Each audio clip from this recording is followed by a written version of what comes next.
नमस्कार, मुंबई के सायन इलाके से मैं Sohit Mishra city express show लेकर आपके सामने हाजिर हूँ। शो में सबसे पहले बात करते हैं दिल्ली की, जहाँ पर दिल्ली पुलिस के क्राइम ब्रांच ने एक ऐसे गिरोह का भंडाफोड़ किया है जो ब्लैक फंगस के नकली इंजेक्शन बनाकर बेच रहे थे। इनके पास से कुल 3000 इंजेक्शन बरामद किए गए हैं। इस मामले में 10 लोग गिरफ्तार हुए हैं, जिनमें 2 डॉक्टर शामिल हैं। देखिए रिपोर्ट।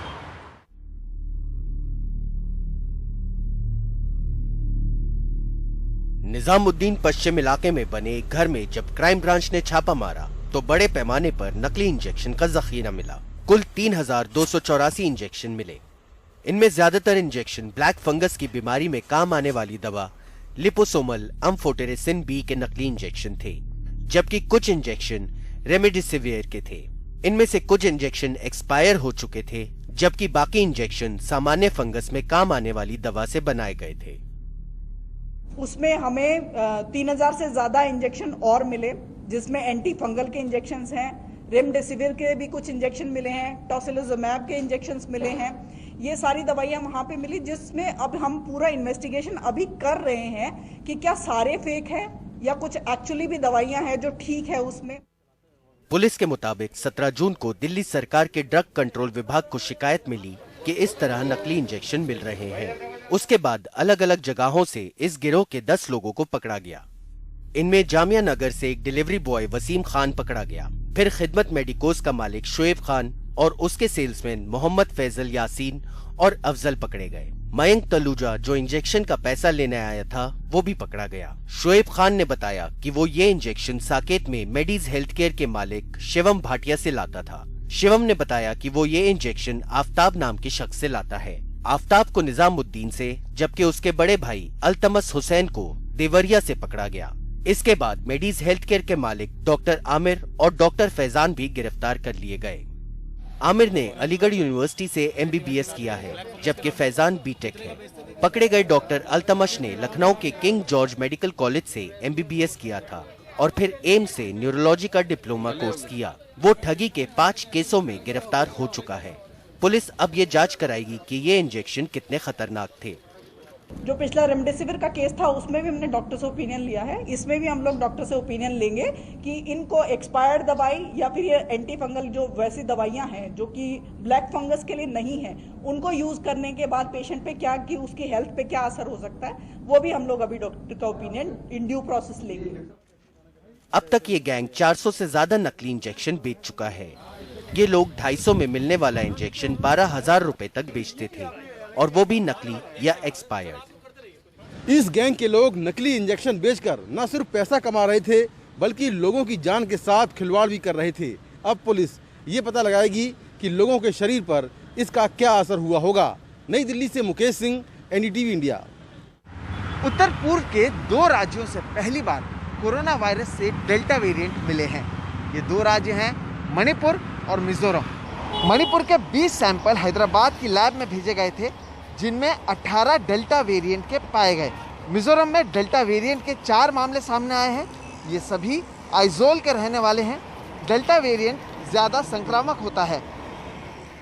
जबकि पूरे देश में अब देखा जा रहा है कि जो कोरोना वायरस के वेरिएंट है उसमें सबसे जो ज़्यादा सबसे डोमिनेंट है और सबसे ज़्यादा जो तेज़ी से फैलता है वो है डेल्टा वेरिएंट। अब उत्तर पूर्व के 2 राज्यों में डेल्टा वेरिएंट पाए गए हैं। मणिपुर और मिजोरम के जो सैंपल्स भेजे गए थे राज्य के बाहर टेस्ट के लिए, वहाँ पे डेल्टा वेरिएंट पाया गया है। और मणिपुर में तो 20 सैंपल में 18 सैंपल में डेल्टा वेरिएंट पाया गया है। तो ये एक चिंता की विषय रहेगी राज्य सरकारों के लिए, क्योंकि ये ऐसे 2 राज्य हैं जहाँ पे कि लॉकडाउन बहुत दिनों से चल रहा है और इसके बाद भी जबकि कोविड के मामले घटे हैं, मगर इस बार जो दूसरा फेज है कोविड का उसमें देखा गया है कि इन दोनों राज्य में जो मरने वालों की संख्या ज्यादा है और अफेक्टेड होने वाले लोगों की संख्या भी ज्यादा है। पॉजिटिविटी रेट बहुत ज्यादा हो चुका था, अभी थोड़ा नीचे आया है, मगर अभी भी नेशनल एवरेज से वहां पे सिचुएशन जो कुछ बेहतर नहीं है। और इसके चलते अब राज्य सरकार, दोनों ही राज्य सरकार अब एक नई स्ट्रेटजी के साथ इस सिचुएशन को मुकाबला करेगी। और इसके चलते अब असम सरकार ने यह फैसला किया है जो लोग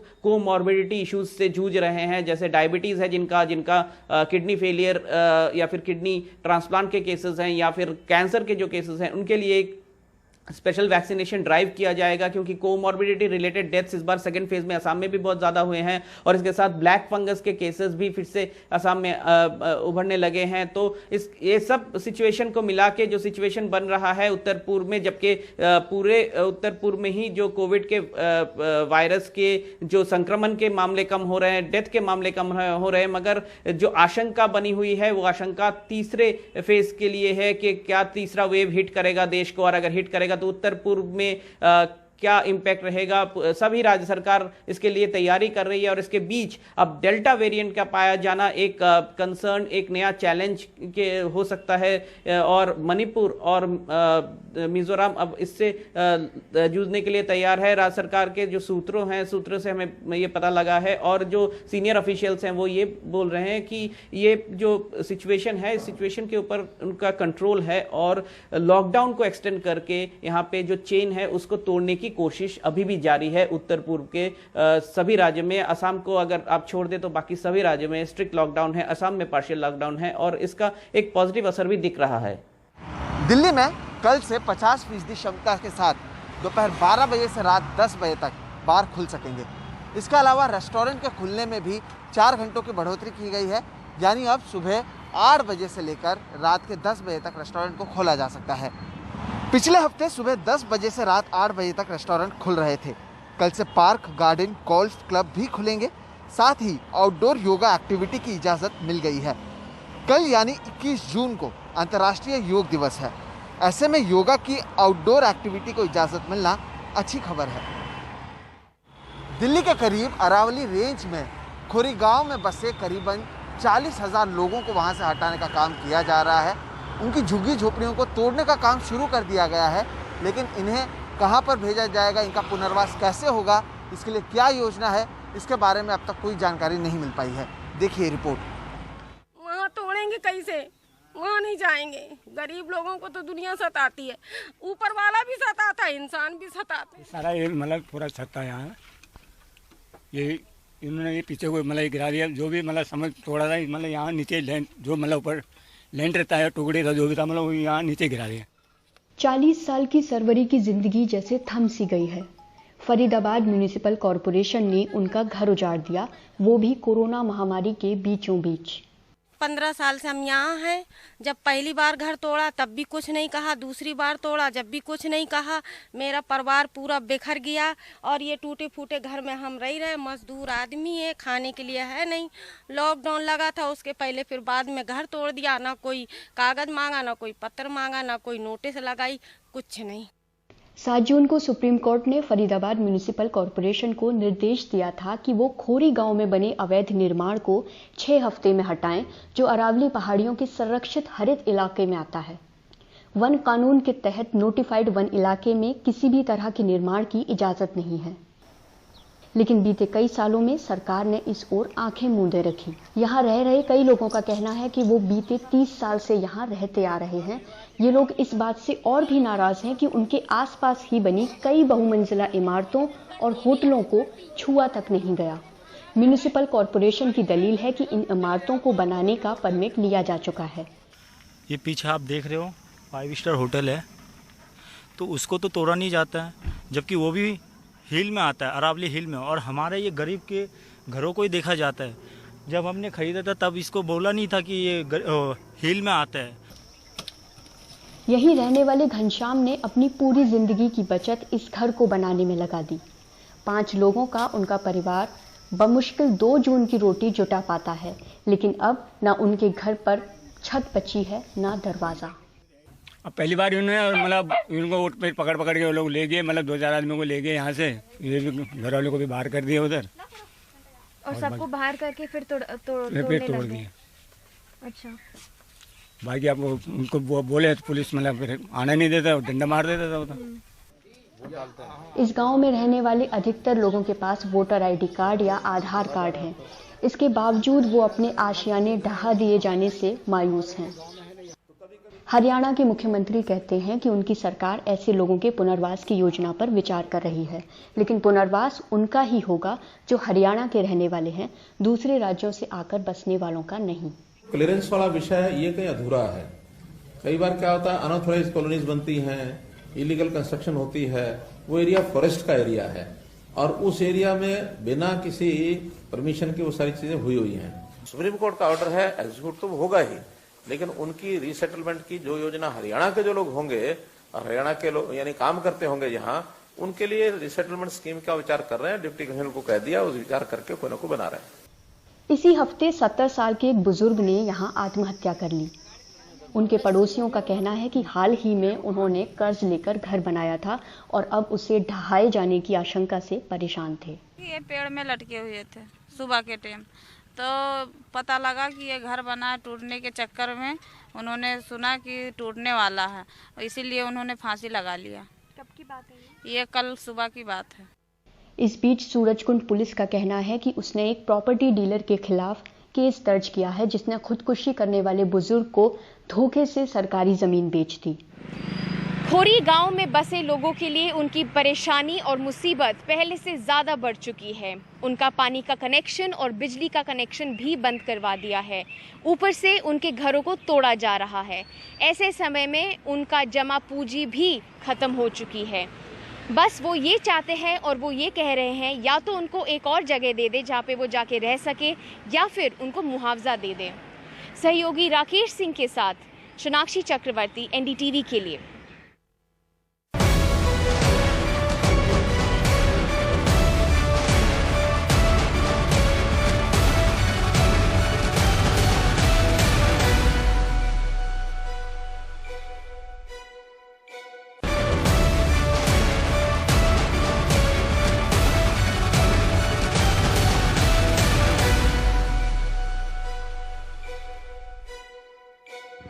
अब आपको कहानी बताते हैं सरकारी उपेक्षा की, वो भी एक ऐसी लड़की की जिसने खेल के जरिए देश का नाम रोशन किया। सुनीता स्ट्रेंथ लिफ्टिंग में राष्ट्रीय अंतर्राष्ट्रीय स्तर पर कई पदक जीत चुकी है, लेकिन अब हालात ऐसे हैं कि वो गांव में दूसरों के घर में काम करने को मजबूर हैं। इनका परिवार इतना गरीब है कि 2 जून की रोटी का इंतजाम कर पाना भी काफ़ी मुश्किल है। देखिए रिपोर्ट। हरियाणा के रोहतक की सुनीता देवी ने स्ट्रेंथ लिफ्टिंग में कई राष्ट्रीय अंतर्राष्ट्रीय अवार्ड जीते, लेकिन आज वो अपने ही गांव में दूसरों के घरों में काम करने को मजबूर हैं। जून 2018 में उन्होंने राज्य स्तर पर 52 किलोग्राम वर्ग में गोल्ड जीता। 2020 में बैंकॉक में हुई वर्ल्ड स्ट्रेंथ लिफ्टिंग चैंपियनशिप में भी उन्होंने गोल्ड जीता।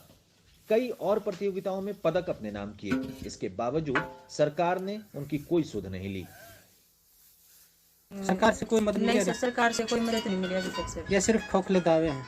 ये तो मेरे को तो नहीं पता सर, लेकिन कोई आगे हेल्प करने के लिए नहीं आया। सुनीता के माता पिता जमुना देवी और ईश्वर सिंह दिहाड़ी मजदूर हैं। सुनीता की ट्रेनिंग और प्रतियोगिताओं में आने जाने के लिए उन्हें महाजन से कर्ज लेना पड़ा। मजदूरी करते हैं। अच्छा, कोई खेल लिया जी, घणे मेडल है कि याद रहो मेरा नाम पढ़िया लिखा मैं था, मजदूर आदमी आप तो कदे स्कूल में नहीं गए। अच्छा, हाँ जी। उसके लिए मैं इसको 5 लाख रुपए। अब हरियाणा के महम से निर्दलीय विधायक बलराज कुंडू सुनीता की मदद को आगे आए हैं। उन्होंने उसे 5 लाख रुपए विशेष धनराशि देने का ऐलान किया है। इसके अलावा वो उसे ट्रेनिंग किट के लिए 3.5 लाख रुपए देंगे और हर महीने डाइट अलाउंस के तौर पर 10,000 रुपए देंगे। तो मैं इस बात का आप सबको विश्वास और भरोसा दिलाता हूं कि आर्थिक कमजोरी की या आर्थिक दिक्कत की वजह से इसके खेल पे कमी नहीं आने दूंगा, ना इसकी डाइट की और उसकी वजह से। तो मेरी शुभकामनाएं। आज उसी के संदर्भ में मैंने गांव वालों ने वादा किया है कि वो प्लॉट का इंतजाम वो करेंगे। इस बीच अभिनेता और फिल्मकार फरहान अख्तर ने भी खेल मंत्री किरण रिजिजू से सुनीता देवी की मदद का आह्वान किया है। उम्मीद करनी चाहिए कि खेल मंत्री निराश नहीं करेंगे। चंडीगढ़ से मोहम्मद गजाली, NDTV इंडिया।